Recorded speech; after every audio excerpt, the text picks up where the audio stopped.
வெளிநாட்டில் வேலை வாங்கி தருவதாக கூறி தமிழகம் முழுவதும் 100 கோடிக்கு மேல் மோசடி என திருப்பத்தூர் எஸ்பி அலுவலகத்தில் புகார் அளிக்கப்பட்டுள்ள 50க்கும் மேற்பட்டோரால் பரபரப்பு ஏற்பட்டது. இது தொடர்பான கூடுதல் தகவலை செய்தியாளர் செங்கோட்டவன் வழங்கி கேட்கலாம். செங்கோட்டவன் வணக்கம். இந்த மோசடியில் ஈடுபட்ட நபர் யார்? கூடுதல் விவரங்களை பதிவு பண்ணுங்க செங்கோட்டவன். கண்டிப்பாக தஞ்சாவூர் மாவட்டத்தை சேர்ந்தவர் ஜியாவுல் ரஹ்மான், அதேபோல் திருப்பத்தூர் மாவட்டம் நாற்றம்பல் எடுத்த நாயனசிறு பகுதியை சேர்ந்தவர் சுபாஷ் ஆகிய இருவரும் இவங்க சேர்ந்து STS என்கின்ற ஏர் டிராவல்ஸ் என்ற பெயர்ல இளைஞர்களை வெளிநாட்டிற்கு வேலைக்கு அனுப்பும் அந்த பணியினை செஞ்சு வராங்க.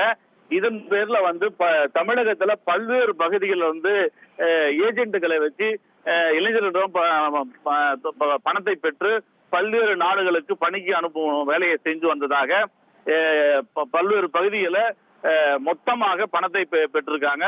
சுமார் அவங்க 100 கோடி ரூபாய்க்கு மேல இந்த இது மாதிரியான இளைஞர்களிடம் பணத்தை வசூல் செய்ததாக கூறப்படுகிறது. மேலும் குறிப்பா திருப்பத்தூர் மாவட்டத்தை பொறுத்த வரையில சுமார் 60க்கும் மேற்பட்டவர்களிடம் சுமார் 2 கோடி ரூபாய் அளவிலான பணத்தை பெற்றிருக்கிறாங்க.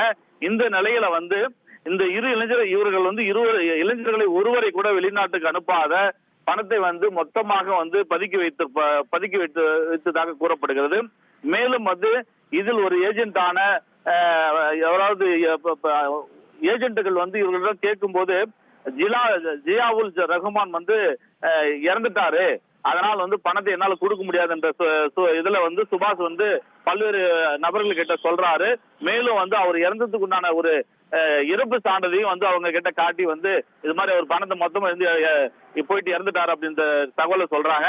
மேலும் இது போல திருப்பத்தூர் பல்வேறு பகுதிகளில் சுபாஷ் ஜியாவுல் ரஹ்மான் பல்வேறு நபர்களிடம் பணத்தை ஏமாற்றியதாக திருப்பத்தூர் காவல்துறை கண்காணிப்பிடம் பல்வேறு பகுதிகளை சேர்ந்த இளைஞர்களும் திருப்பத்தூர் பகுதியை சேர்ந்த இளைஞர்களும் திருப்பத்தூர் காவல்துறை கண்காணிப்பிடம் புகார் கொடுத்து நாங்கள் ஏமாற்றப்பட்டிருக்கோம், இந்த பணத்தை மீட்டு கொடுக்குறேன்னு சொல்லிட்டு புகார் கொடுத்திருக்காங்க. இந்த புகாரின் பேர்ல திருப்பத்தூர் காவல்துறை கண்காணிப்பாளர் நடவடிக்கை இருப்பதாக பல்வேறு விசாரணைக்கு அதாவது தனிப்படை அமைத்து விசாரணை மேற்கொள்ள உத்தரவிட்டிருக்காங்க.